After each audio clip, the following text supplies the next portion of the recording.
केरल वायनडारे भूस्खलन को बीतीगलाणी 3 दिन तथापि माटी तलु जीवनर संधान चली शोईथिबा अवस्थारे किए भासीगला तो किए धसीथिबा पहाड़ तले दबिगला आउ किए सबुदिन पाई हजिगला खोजी भी हेउनी।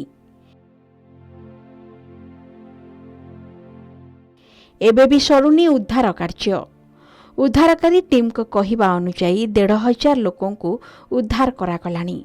200 रु अधिक लोक उद्धार परे चिकित्सित हेउछंती।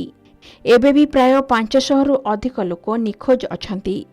वर्तमान सुधा मृत्यु संख्या बढ़ी 276 रे पहुंची। आगुको आहुरी बढ़िबो मृतकों संख्या। सबु ब्रिज धोई जाइथिबारु माटी अतड़ा खसी रास्ता अवरोध जोगु उद्धारकारी टीम अनेक स्थान रे पहुंची पारु नाहंती। उद्धार कार्य पई बड़ बड़ यंत्रपाति मध्य पहुंची पारुनी। विच्छिन्नांचल को संजोग पाई बेली ब्रिज तैयारी होउछि। एही ब्रिज निर्माण परे बड़ बड़ यंत्रपाति भूस्खलन अंचल रे पहुंची पारिबो ओ उद्धार कार्य होई पारिबो। अन्यपटे एबे बड़ प्रतिबंधक साजिछि पाग। पाणीपाग अनुकूल नथिबारु उद्धार कार्य मध्य व्याहत होइछि। वायनाड समेत केरलर 12 जिल्ला को प्रबल वर्षा नै पाणीपाग विभागर ऑरेंज वार्निंग जारी करा जाइछि, जहाँ स्थानीय लोकों को अधिक छानिया करिछि। एबे 39 रिलीफ केन्द्र रे 3000 रु अधिक लोकों को आश्रय दिया जाइछि। मृतकों स्मृति रे आज ठारू केरल रे 2 दिनिया शोक पालन करा जाउथबा बेले जातीय पताका को अर्धनमित रखा जाइछि। तेबे जानिछंती कौन कारण एही भूस्खलनर? आसंतु जानिबा पश्चिम घाट पर्वतमाला रे एही बड़ दैव दुर्विपाक पछर कारण कौन।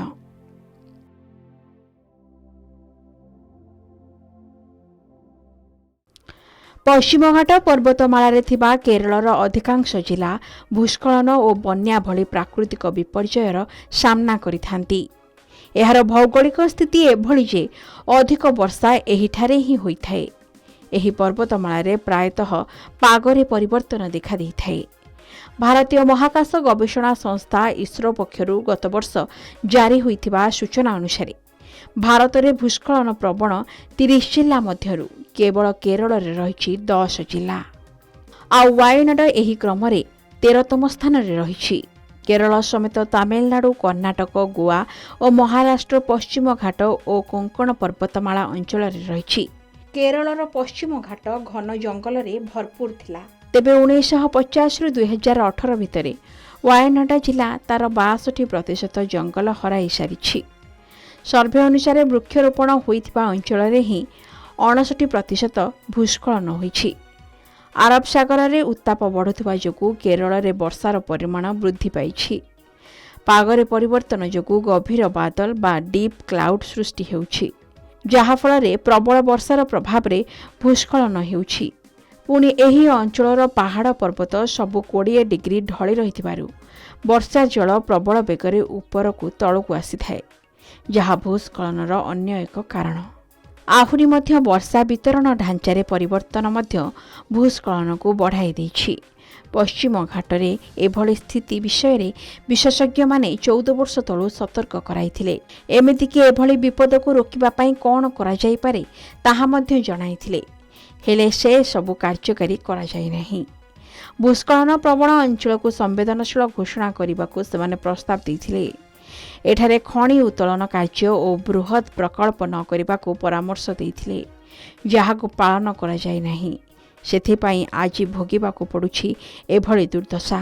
केरल रे अतीत रे अनेक थर भूस्खलन घटी धन जीवन हानि होइछि। 2021 मसीह रे कोटायम रे भूस्खलन जोगु 12 रु अधिक लोकंकर मृत्यु घटिथिला। 2020 रे इदुकी जिलार कानन देवन पहाड़ रे होइथिबा चा चाष अंचल रे भूस्खलन घटी 65 जन प्राण हराइथिले। 2018 रे केरलर भयंकर बन्या जोगु 400 रु अधिक लोकंकर मृत्यु होइथिला। 2022 जुलाई रे केंद्र सरकार लोकसभा रे सूचना देथिले कि देश रे केरल ही एकमात्र राज्य जोंठी सर्वाधिक भूस्खलन घटिछि।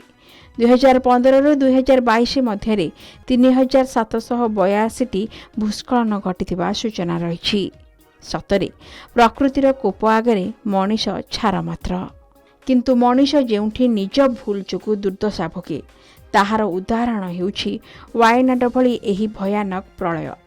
କାରଣ ପ୍ରକୃତି ବିରୋଧରେ ଯାଇ ନିଜକୁ ନିଜେ ବିପଦକୁ ଟାଣି ଆଣୁଛି ମଣିଷ। Bureau report, K news Odisha.